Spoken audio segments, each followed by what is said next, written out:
소총도 못 만들던 나라가 5만 4천 마리의 괴물. 미국도 경악한 T-50의 미친 실전 기록. 한국이 이 비행기를 제 날짜에 만들면 내 손에 장을 지지겠다. 30년 전 세계가 던진 비아냥이었습니다. 하지만 그 비웃음은 마하의 속도로 찢겨나갔습니다. T-50의 탄생입니다. 한국이 이 비행기를 정해진 기일 내에 설계하고 만들어낸다면 내 손에 장을 지지겠습니다. 지금으로부터 30여 년 전 세계 최대의 항공기 제작사 로키드 마틴의 한 기술진이 한국 연구원들을 향해 던진 조롱 섞인 비아냥이었습니다. 당시 대한민국은 항공기술의 불모지였습니다.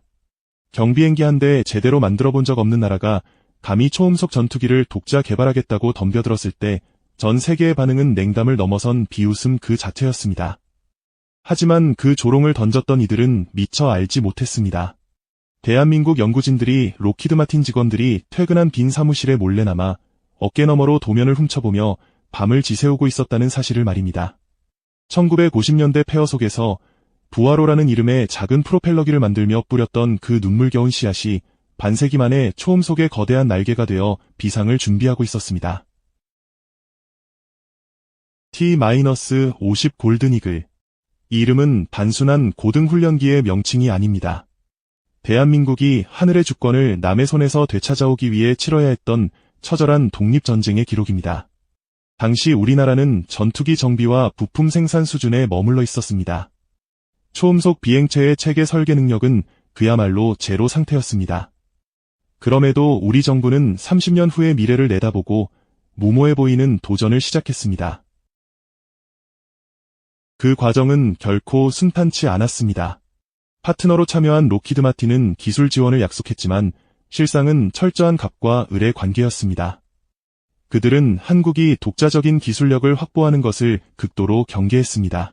기체 부품의 절반 이상을 자신들의 기존 무기 부품으로 채우려 했고 제작 일감을 선점의 수익을 극대화하는 데만 혈안이 되어 있었습니다. 한국은 그저 돈을 대고 조립만 하는 하청기지로 남기를 원했던 겁니다.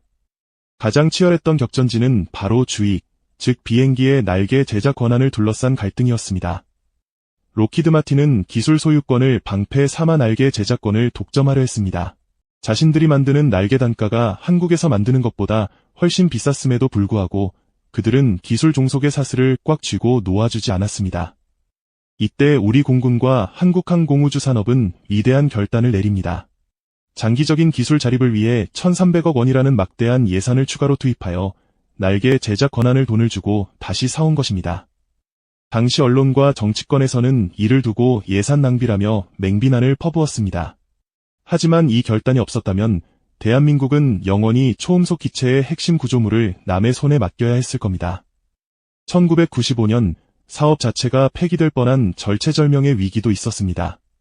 국방부 내에서도 자체 개발 무용론이 득세했고 선진국 군수업체들의 전방위적인 로비가 정부를 흔들었습니다. 천문학적인 예산 투입에 대한 우려가 극에 달했을 때 개발진들은 눈물로 호소했습니다.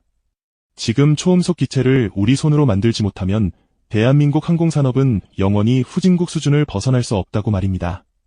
그런 절박함 속에서도 우리의 실력은 서서히 빛을 발하기 시작했습니다. 세계적인 항공사 보잉은 당시 우리 골든이글 팀의 설계 능력을 레벨 4불로 평가했습니다. 이는 세계 최고의 항공기 제작사들과 어깨를 나란히 하는 수준이었습니다. 1997년 10월 우여곡절 끝에 체계 개발 계약이 체결되면서 대한민국은 마침내 초음속의 장벽을 향해 시동을 걸었습니다. 2002년 8월 20일 경남 사천 비행장 CJ-1호기가 활주로를 박차고 올랐을 때 현장은 정적에 휩싸였습니다. 숨을 죽이며 지켜보던 수많은 연구원의 눈에는 이미 눈물이 고여 있었습니다. 그리고 이듬해인 2003년 2월 18일 마침내 마하 1.0의 장벽을 돌파하며 울려 퍼진 손익붐은 대한민국이 세계 12번째 초음속 항공기 양산 국가가 되었음을 알리는 승전보였습니다. 비웃던 이들의 조롱을 단 한 번의 비행으로 잠재운 기적. 소총 한 자루 빌려 쓰던 나라가 일궈낸 이 찬란한 비상은 이제 시작일 뿐이었습니다. 우리는 이제 이 황금 독수리의 날개 아래 숨겨진 잔인할 정도로 정밀한 공학적 사투와 전 세계를 경악하게 만든 실전의 기록들을 하나씩 들여다보려 합니다.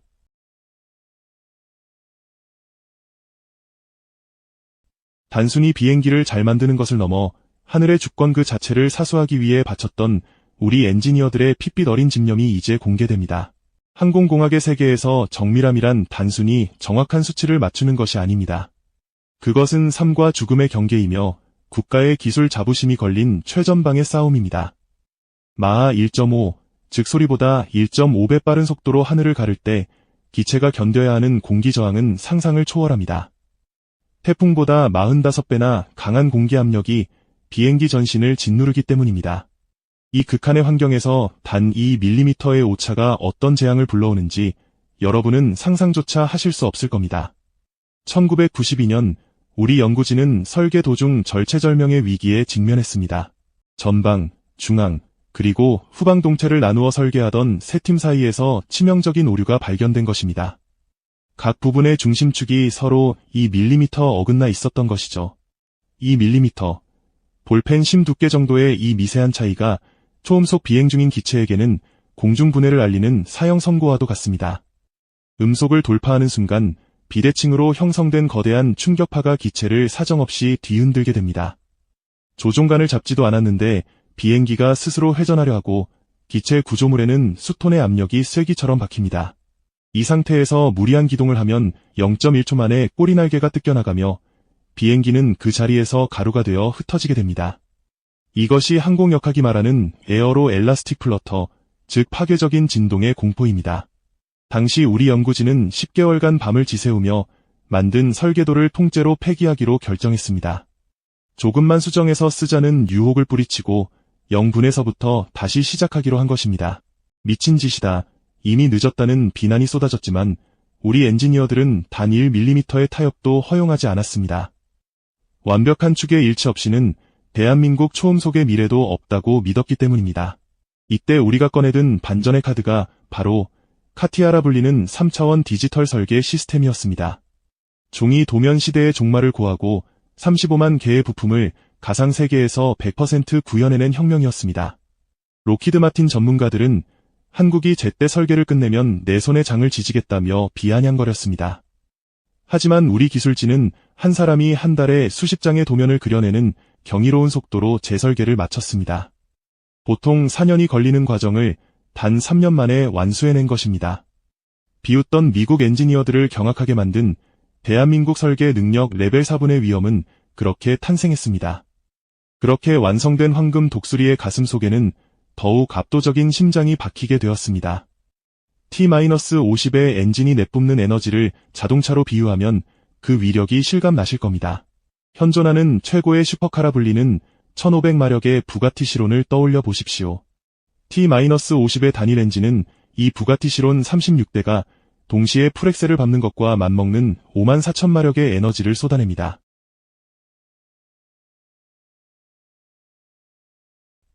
이 폭발적인 힘 덕분에 T-50은 이륙 직후 기술을 하늘로 꺾어 수직으로 솟구쳐 오르는 수직 상승 기동을 자유자재로 수행할 수 있습니다. 반면 우리의 유일한 경쟁자로 불리는 미국의 T-7A 레드호크는 현재 어떤 상황일까요? 디지털 설계만을 맹신하며 실제 하드웨어의 숙련도를 간과한 결과 심각한 결함에 빠져 있습니다. 비상 탈출 시 사출 좌석이 터질 때 조종사가 뇌진탕을 일으킬 위험이 20%에 달한다는 충격적인 데이터가 공개되었습니다. 10만 시간 무사고 비행을 기록한 T-50의 검증된 안정성과는 격이 다른 모습입니다. 미국의 최첨단 훈련기가 아직도 슬레드 테스트 단계에서 결함과 씨름하고 있을 때 우리의 T-50은 이미 전 세계 하늘에서 36대 부가티의 심장을 울리고 있습니다. 우리는 단순히 기계를 만든 것이 아닙니다. 2mm의 오차도 허용하지 않는 결벽증적인 정밀함과 슈퍼카 수십 대를 합친 파워를 한데 묶어 전 세계가 두려워하는 병기를 탄생시킨 것입니다. 이제 이 황금 독수리는 훈련기를 넘어 실제 전장의 판도를 뒤흔드는 게임 체인저로 진화하기 시작합니다. 필리핀의 정글에서 울려 퍼진 그 전율 돋는 포효, 그 현장 속으로 들어가 보겠습니다. 성공적인 설계와 강력한 엔진을 가졌다고 해서 모든 무기가 전장의 주인공이 되는 것은 아닙니다. 진정한 명검은 실전의 불길 속에서 단련되어야 하죠. 우리의 T-50, 그 중에서도 경공격기 버전인 FA-50이 그 시험대에 오른 곳은 필리핀의 정글이었습니다. 당시 필리핀 정부가 FA-50을 도입한다고 발표했을 때 필리핀 내 여론은 차가웠습니다. 심지어 당시 두테르테 대통령조차 이 비행기를 향해 축제 때나 띄우는 장식용 비행기라며 조롱 섞인 비하 발언을 서슴지 않았습니다. 정작 필요한 전투기가 아니라 비싼 훈련기만 사온 것 아니냐는 비난이 쏟아졌고 한국의 기술력은 다시 한번 의심의 눈초리를 받아야 했습니다. 하지만 2017년 필리핀 남부 마라위시가 이슬람 반군에 점령당하는 초유의 사태가 발생하며 상황은 180도 급변했습니다. 복잡한 도심 건물 속에 숨어든 반군들은 필리핀 지상군을 향해 무차별적인 공격을 퍼부었고 필리핀군의 피해는 걷잡을 수 없이 커졌습니다. 절체절명의 순간 필리핀 공군은 최후의 카드로 축제용 비행기라 불리던 FA-50PH를 전장에 투입하기로 결정합니다. 여기서 전 세계 항공 전문가들을 경악게 만든 사건이 벌어집니다. FA-50이 투입되자마자 반군의 요새를 한치의 오차도 없이 박살내기 시작한 것입니다. 당시 필리핀 공군은 값비싼 스마트 정밀 유도 폭탄이 부족해 이른바 멍텅구리 폭탄이라 불리는 일반 재래식 폭탄을 주로 사용해야 했습니다. 이 폭탄은 유도 장치가 없어 조종사의 감각에만 의존해야 하지만 FA-50에 탑재된 미션 컴퓨터는 달랐습니다. 한국 연구진이 설계한 CCIP, 즉 연속 계산 충격 지점 알고리즘은 항공기의 속도, 고도, 바람의 방향을 실시간으로 계산해 폭탄이 떨어질 지점을 조종사에게 정확히 제시했습니다. 데이터 결과는 충격적이었습니다. 정밀 유도 기능이 없는 일반 폭탄을 투하했음에도 불구하고 목표물 오차 범위가 단 6m에 불과했습니다. 이는 수억 원짜리 레이저 유도 폭탄과 맞먹는 정확도였고 좁은 도심 건물 사이에 숨어있던 반군 지휘부를 단 한 발로 소멸시키는 쾌거를 이뤘습니다. 현장에서 이를 지켜본 필리핀 지상군 사령관은 무전기를 통해 소리쳤습니다. 황금 독수리의 포효가 들리면 그것은 곧 승리의 소식이다.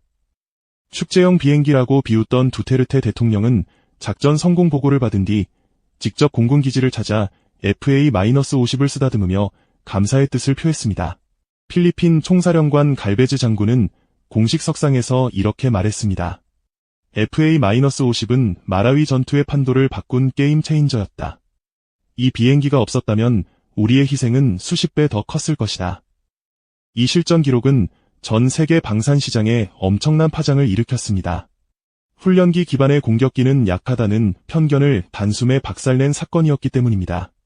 동남아시아 국가들은 물론 유럽의 폴란드까지 한국의 FA-50의 러브콜을 보낸 결정적인 계기가 바로 이 마라위의 기적이었습니다. 단순히 비행기를 잘 만드는 수준을 넘어 실전에서 병사들의 목숨을 구하고 전쟁의 향방을 바꿀 수 있다는 것을 수치와 결과로 증명해낸 것입니다. 이 밀리미터의 오차를 잡기 위해 밤을 지새웠던 우리 엔지니어들의 집념이 수천 킬로미터 떨어진 타국의 전장에서 수천 명의 생명을 구하는 방패가 되었습니다. 이제 T-50은 동남아를 넘어 유럽의 하늘로 향합니다. 그리고 그 끝에는 전 세계 항공시장의 성역이자 심장부인 미국 시장 정복이라는 거대한 목표가 기다리고 있습니다. 소총 빌려 쓰던 나라가 일궈낸 이 비현실적인 드라마는 이제 마지막 장인 역수출의 신화를 향해 달려갑니다. 전 세계 무기 시장은 냉혹합니다. 화려한 광고 카피보다 중요한 건 내 나라 조종사의 목숨을 맡길 수 있는 확신입니다. 그 확신의 최전선에서 대한민국의 T-50은 현재 전 세계 유일의 대안으로 떠오르고 있습니다. 바로 항공 종주국 미국의 자존심, 보잉사가 만든 T-7A 레드호크와의 잔인한 비교 때문입니다. 보잉사는 T-7A를 설계하며 큰 소리를 쳤습니다. 종이 도면 없이 오직 디지털로만 설계해 개발 기간을 획기적으로 줄이겠다는 이른바 디지털 대전환 전략이었습니다. 하지만 그 결과는 참담했습니다. 디지털 세계에선 완벽해 보였던 비행기가 실제 하드웨어로 만들어지자마자 치명적인 결함들이 쏟아져 나온 것입니다. 가장 충격적인 사실은 조종사의 생명 줄인 비상 탈출 시스템의 결함입니다. 보고서에 따르면 T-7A의 사출 좌석은 탈출 시 발생하는 폭발 압력이 안전 기준치의 4배를 초과합니다. 조종사가 비행기에서 탈출하는 순간 뇌진탕을 일으킬 확률이 무려 20%에 달한다는 공포스러운 데이터가 나온 겁니다. 그뿐만이 아닙니다. 탈출할 때 깨진 유리 파편이 조종사 몸에 박히거나 좌석이 공중에서 비정상적으로 회전하는 등 생명을 위협하는 결함이 줄줄이 사탕처럼 터져나왔습니다. 심지어 체격이 작은 여성 조종사가 탈출할 때는 로켓 엔진의 반동이 너무 강해 척추가 부러질 위험까지 제기되었습니다. 여기에 소프트웨어 결함까지 겹치면서 T-7A의 양산 일정은 수년째 미뤄지고 있습니다. 디지털 설계라는 마법이 실제 물리법칙의 벽에 부딪혀 산산조각이 난 셈입니다. 반면 우리의 황금 독수리 T-50은 어떻습니까? T-50은 이미 2005년부터 양산이 시작되어 전 세계에서 10만 시간 이상의 무사고 비행 기록을 보유한 검증된 플랫폼입니다. 우리가 채택한 마틴 베이커사의 사출 좌석은 수십 년간 전 세계에서 수많은 조종사의 목숨을 구하며 완벽한 안전성을 입증한 모델입니다. T-7A가 아직도 슬레드 테스트장에서 유리 파편과 싸우고 있을 때 T-50은 이미 전 세계 6개국 공군에서 매일같이 손익붐을 일으키며 하늘을 가르고 있습니다. 수치로 보는 경제성 또한 압도적입니다. 미국의 최첨단 스텔스기 F-35A의 시간당 비행 비용은 약 5천만 원에 육박합니다. F-16도 2천만 원이 넘죠. 하지만 T-50 계열기는 그 절반 이하의 비용으로 운용이 가능합니다. 가난한 나라들에겐 축복과도 같은 효율이며 부유한 나라들에겐 최강의 가성비 파트너인 셈입니다. 전 세계 공군이 가장 두려워하는 건 무기를 새로 도입했는데 비행기가 뜨지 못하고 경납고에 처박혀 있는 상황입니다. 부품 공급망이 이미 완성되어 있고 실전에서 성능까지 입증된 T-50은 그런 불확실성이 전혀 없는 유일한 선택지입니다. 이것이 바로 폴란드가, 말레이시아가, 그리고 이제는 미국 해군까지 한국의 문을 두드리는 이유입니다. 과거 우리가 미국의 도면을 훔쳐보던 시절 그들은 우리를 제때 만들지도 못할 나라라며 비웃었지만 이제 상황은 완전히 뒤집혔습니다. 미국이 제때 만들지 못해 쩔쩔매는 비행기를 대한민국은 오차없이 만들어 세계 시장에 로켓 배송을 하고 있습니다. 이제 T-50은 A사 레이더와 공중급유 기능을 갖춘 블록 70 버전으로 다시 한번 진화하고 있습니다. 단순한 훈련기를 넘어 미니 F-16이라 불리는 강력한 멀티롤 전투기로 거듭나고 있는 것이죠. 이 황금 독수리의 비상은 이제 마지막 목표를 향해 치솟고 있습니다. 전 세계 항공시장의 심장이자 끝판왕, 미국 본토 역수출이라는 신화를 향해서 말입니다. 소총 빌려 쓰던 빈공국의 눈물로 빚어낸 이 기적의 끝은 어디일까요? 그 찬란한 결말이 이제 여러분 앞에 펼쳐집니다. T-50의 여정은 단순히 우수한 비행기 한 대를 만든 것으로 끝나지 않습니다. 그것은 대한민국 항공 우주 산업의 거대한 학교였습니다. 우리는 T-50을 개발하며 디지털 비행 제어 기술과 항공 전자 통합 기술, 그리고 복합재 제작 기술을 완전히 우리 것으로 만들었습니다.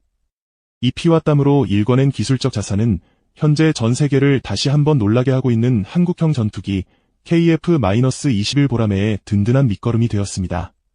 만약 우리가 30년 전 로키드 마틴의 갑질에 굴복해 독자 개발을 포기했다면 지금 KF-21이 보여주는 경이로운 개발 속도는 결코 불가능했을 것입니다. T-50은 우리에게 초음속 항공기를 설계하고 제작하며 시험하는 전 과정을 가르쳐준 위대한 스승이자 항공 주권의 상징입니다. 이제 이 황금 독수리는 다시 한번 역사적인 도전을 준비하고 있습니다. 바로 세계 최대의 시장이자 항공 종주국인 미국 본토로의 역수출입니다. 미 해군은 노후화된 T-45 훈련기를 교체하기 위해 약 200대 규모의 고등훈련기 도입 사업, 이른바 UJTS 프로젝트를 추진하고 있습니다. KAI와 로키드 마틴은 T-50을 기반으로 항공모함 착함 기능을 강화한 TF-50N을 제안하며 미국 시장 공략에 박차를 가하고 있습니다. 약 10조 원 규모에 달하는 이 사업에서 승리한다면 T-50은 명실상부한 글로벌 표준 훈련기로 등극하게 됩니다.